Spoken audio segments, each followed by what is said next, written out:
pagi semuanya. Teman-teman, setiap teknologi hasil ujian. Jadi di sini kelompok kami akan presentasikan hasil eksibisi jurnal kami yang bertemakan adalah etika media sosial generasi Z. Jadi kelompok kami di sini ada saya Agatha, dan presentasi saya ada Riani Mefulia Rusbaida, dan di saya ada Faisal, dan teman saya ada Michael Gideon.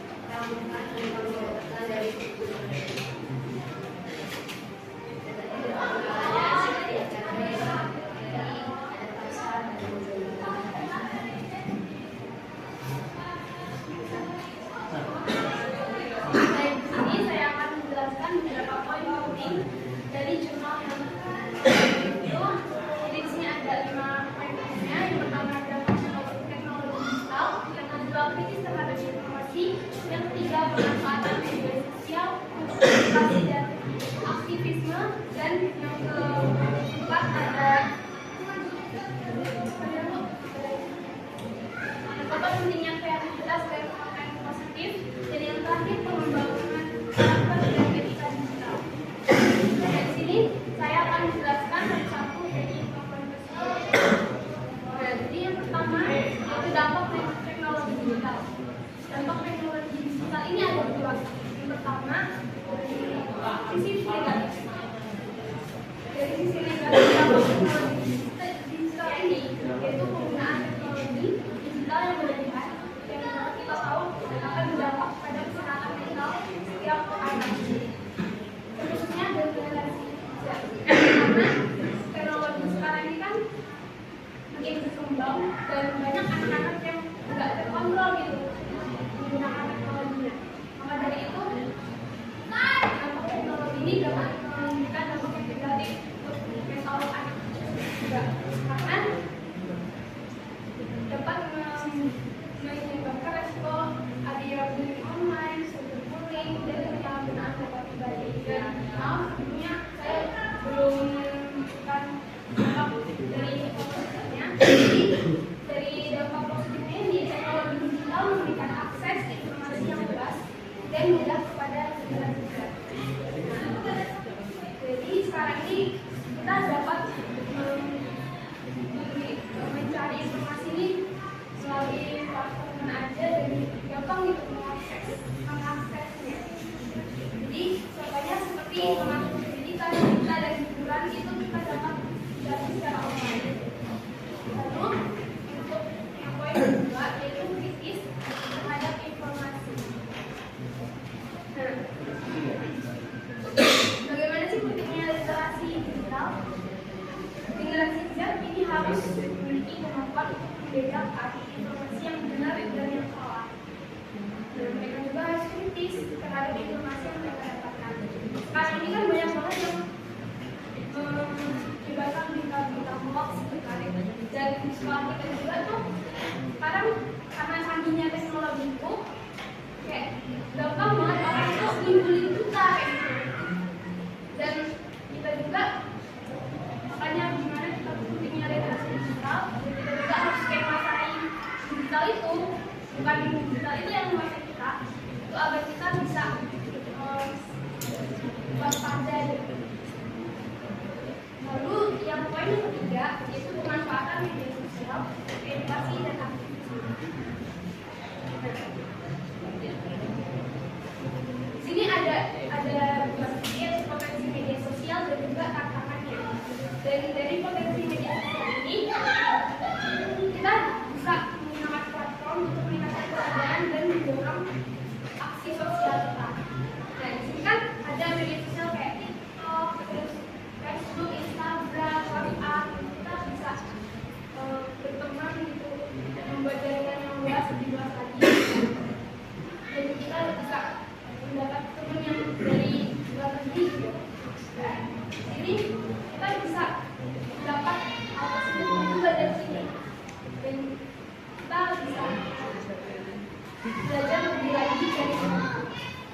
menciptakan konten bermakna.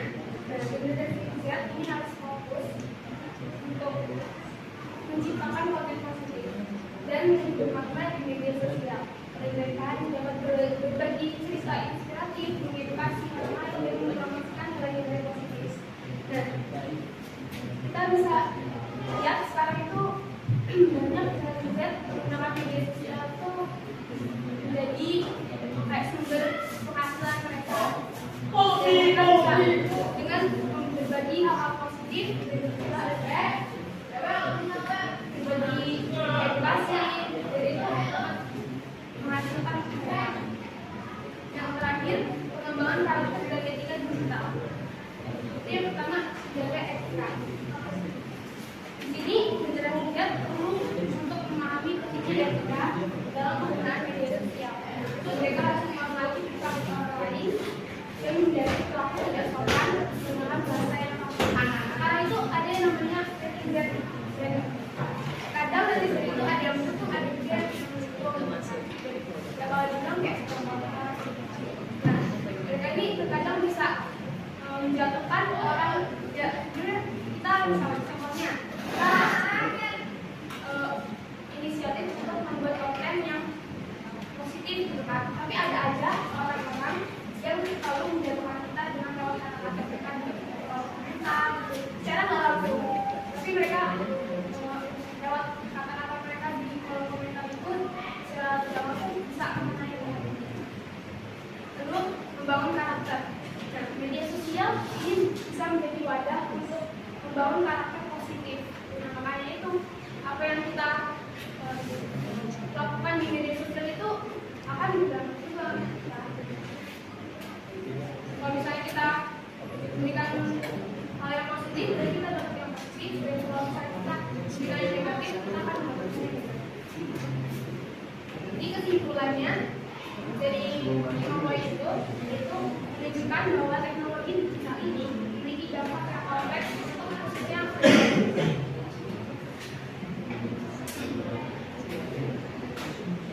dan yang selanjutnya sini saya akan membahas tentang pendapat pribadi mengenai informasi yang sudah kami bahas beberapa kali. Di sini ada poin yang saya setujui dari beberapa jurnal ini dan ada poin yang saya tidak setuju.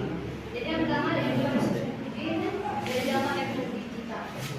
Jadi ya seperti teman saya sudah jelaskan, dampak teknologi digital dari positifnya itu kan sangat banyak sekali. Dan dimana di dalam jurnal itu banyak sekali orang tahu kalau teknologi itu sangat bermanfaat sekali bagi generasi Z, dan bagi kita mencari informasi, mencari hal-hal yang mungkin kita nggak tahu di luar sana, tapi kita dengan mudah kita bisa dapatkan. Dan bagaimana juga penggunaan digital ini dapat mengubah cara komunikasi kita dan mengurangi tekanan biasa kayak kita mau orang jauh, kita dengan mudah bisa ngobrol sama mereka tanpa kayak ada persoalan dalam, ada jarak, atau ada transportasi yang tidak tepat. Dan yang kedua, dimana di sini saya mendapatkan tentang fenomena dimana di sini fenomena ini mengenai individu yang berada dalam satu ruangan, tapi emosional itu berada di terpisah pada fokus pada perangkat mereka. Kayaknya kita tahu kayak contohnya nih, kayak sekarang kita lagi main game satu ruangan sendiri gitu. Nah pas kita main game kayak kalah, terus kita mengumpulkan emosi gitu kan. Tapi kita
bisa cari lebih banyak sumber-sumber lain yang dan meyakinkan informasi yang dia dapatkan.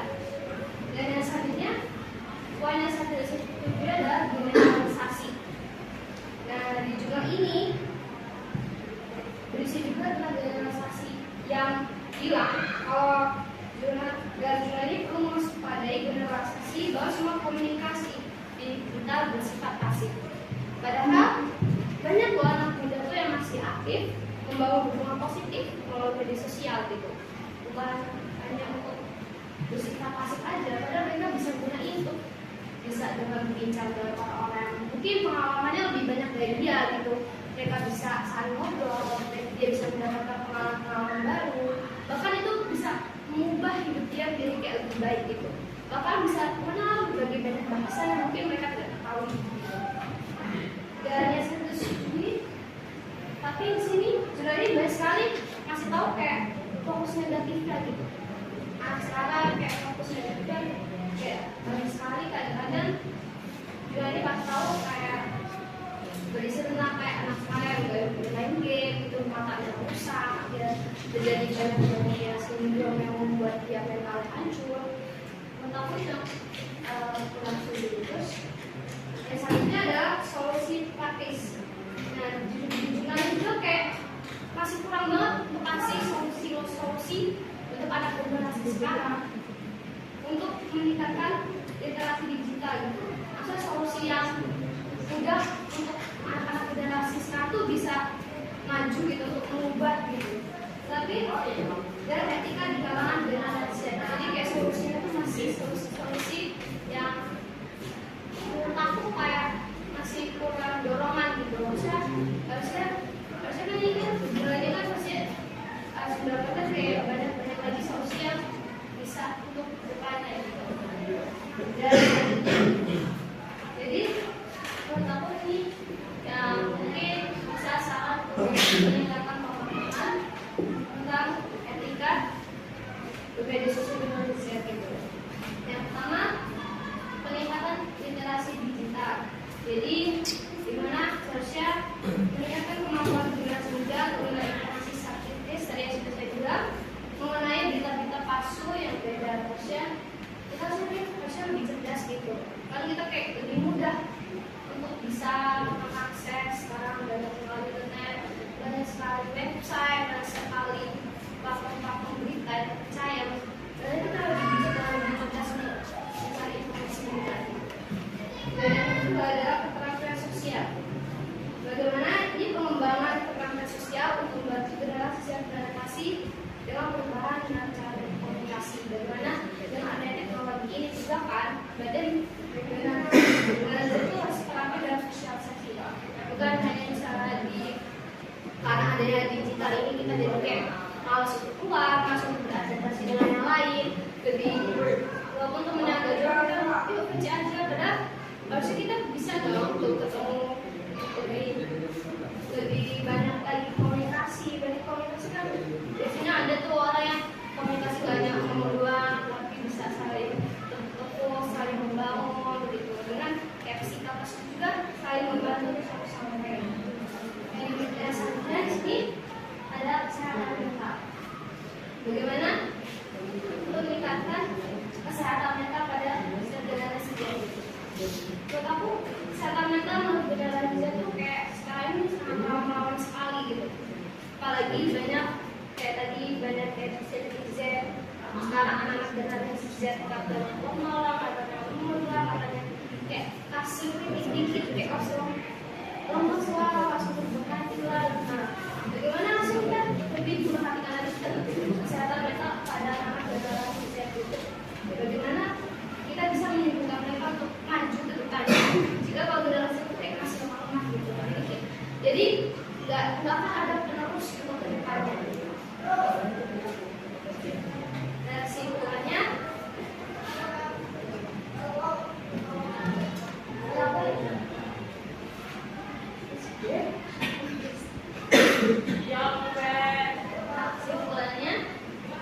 ini yang udah dapetnya sih, jadi kayak cuma jatuhnya dari sini dimana kita sudah bisa belajar bareng-bareng.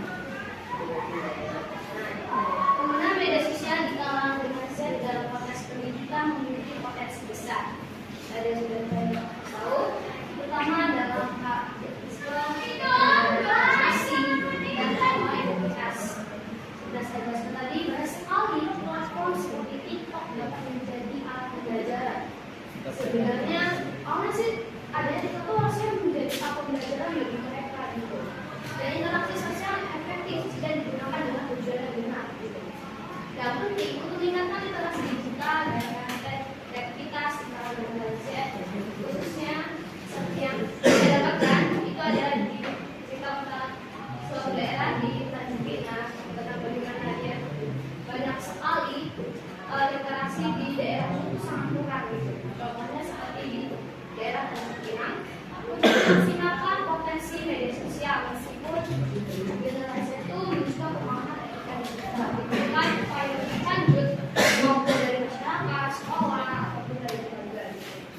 Untuk membedakan konten positif dan negatif, tantangan di dunia digital dapat diatasi dengan terus menggunakan keterampilan literasi digital yang baik untuk generasi Z dan berpartisipasi dalam program yang mendukung etika komunikasi, misalnya kayak program-program itu kayak misalnya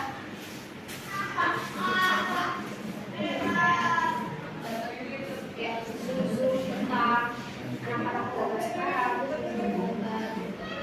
bagaimana kita sebagai organisasi, aku kayak gitu kayak banyak sekali loh sekarang tuh kayak di IG udah kasih Zoom ini waktu apa itu kayak memberikan informasi yang lebih baik untuk generasi Z. Dan di sini saya menambah juga Indonesia negara kita tuh bisa menjadi bangsa yang modern dan etika di era digital dengan fokus pada pengembangan karakter dan budaya yang mendukung penggunaan media sosial yang positif. Penting untuk mendorong penggunaan media sosial secara bertanggung jawab dan mendorong generasi muda untuk menggunakan platform ini sebagai alat interaksi dan kontribusi positif kepada masyarakat. Jadi sini aku sebenarnya nggak kasih penjelasan banyak karena aku pengen kayak semua juga baca itu dari lahan dan menurut aku karena penggunaan itu kayak harus itu harus dibantu dengan keenakan yang mereka dapetin gitu. Terima kasih atas dari saya. Sampai kita lihat untuk Jadi apa dulu aja? Dulu aja. Oh, coba apa? Saya mau berapa? Jadi saya mau nanya, jadi gimana sih Gen Z itu menghadapi tantangan hoax dan ujian kebencian di media sosial? Kan di sini bisa kita lihat platform seperti TikTok dapat menjadi alat pembelajaran dan interaksi sosial yang efektif jika digunakan dengan tujuan. Berarti kan TikTok itu kan lebih ke video kan ya. Nah, juga zaman sekarang kan lebih maju tuh. Jadi makin hari juga AI juga makin sempurna dong. Tapi juga jadi dibahas kalau kita tuh juga harus waspada dan lebih cerdas. Ini saya juga tanya tuh gimana?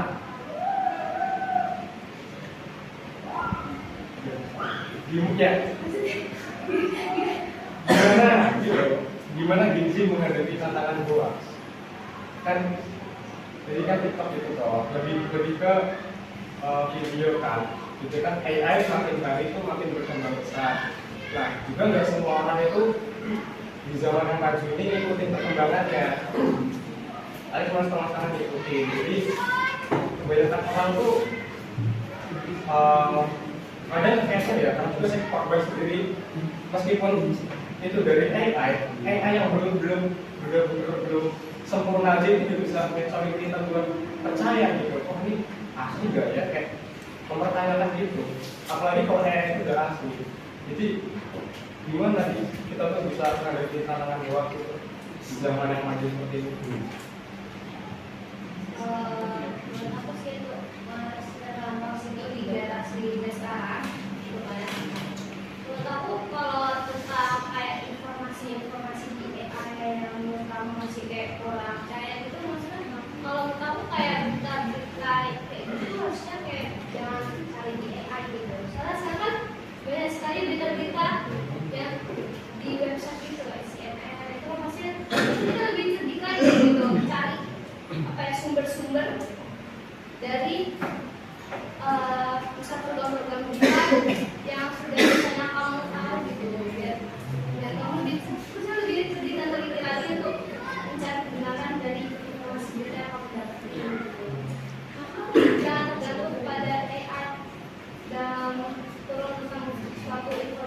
kita gitu kan. Kayak menurutku AI tuh membantu kayak dalam hal kayak media, tapi kalau berita-berita yang terjadi atau berita-berita yang lainnya itu mungkin dari sumbernya langsung gitu, dari program langsung atau konten itu kayak yang fakta dan serius gitu. Nah kalau dari AI kayak jadi itu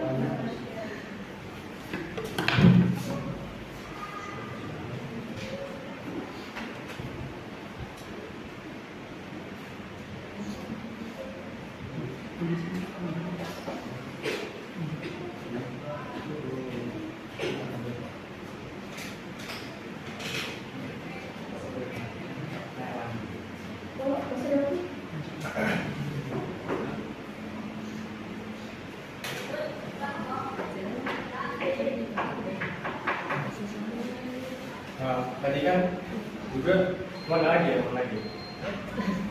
Oke, apa? Pertanyaan. Jika yang saya lakukan itu Gen Z itu harus nemuin etika yang lebih bagus gitu. Nah, jadi aku mau nanya di sini bagaimana peran sekolah dan keluarga dalam menanamkan etika digital yang lebih baik pada Gen Z.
Tapi apa itu efek? Tapi kan apa itu efek gitu?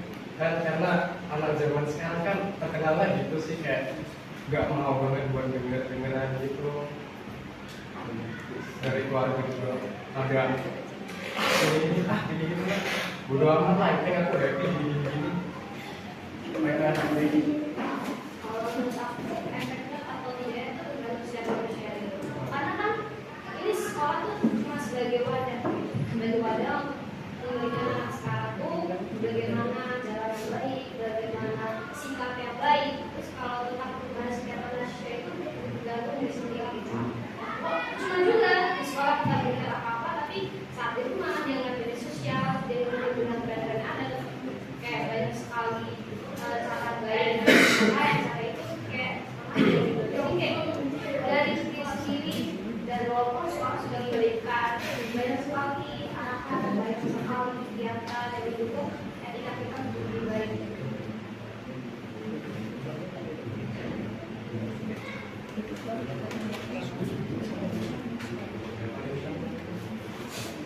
Sudah? Ya. Kasih warna buat kelompok 2. Timnya boleh kelompok? Timnya boleh